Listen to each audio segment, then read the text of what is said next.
చెట్లలో ఏదో ఒకటి ఒక ఫలము ఒక పండు దొరికితే తింటారు. కానీ 2-3 సంవత్సరాల పాపకి అలాంటిది ఏది కూడా తెలియదు. ఏది తినాలి ఏది తినద్దు అని చెప్పేసి అది ఏది కూడా తెలిసే వయసు కూడా కాదు. ఇలాంటి నేపథ్యంలో మరి పాప ఎక్కడికి వెళ్ళింది, తప్పిపోయిందని చెప్పేసి కొంతమంది చెప్తా ఉంటే, మరి కొంతమంది పామాయిల్ తోట దాటిన తర్వాత ఏదో ఒక అడవి మృగాలు పాపని ఏదో దాడి చేశాయని చెప్పేసి మరికొంతమంది చెప్తా ఉన్నారు.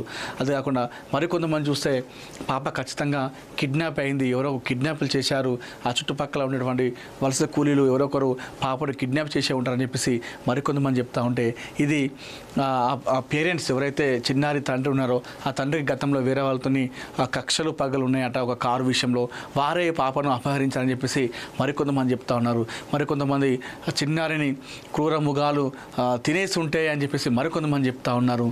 ఒక్కొక్కరు చెప్తా ఉన్నారు. పోలీసులు ఇప్పటికే తన తండ్రిని కూడా ఎంక్వైరీ కూడా చేయడం జరిగింది.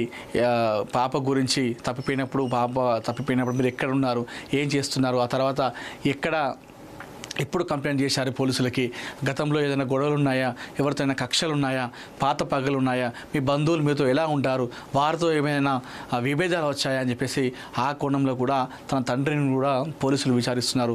ఒక్కొక్కరు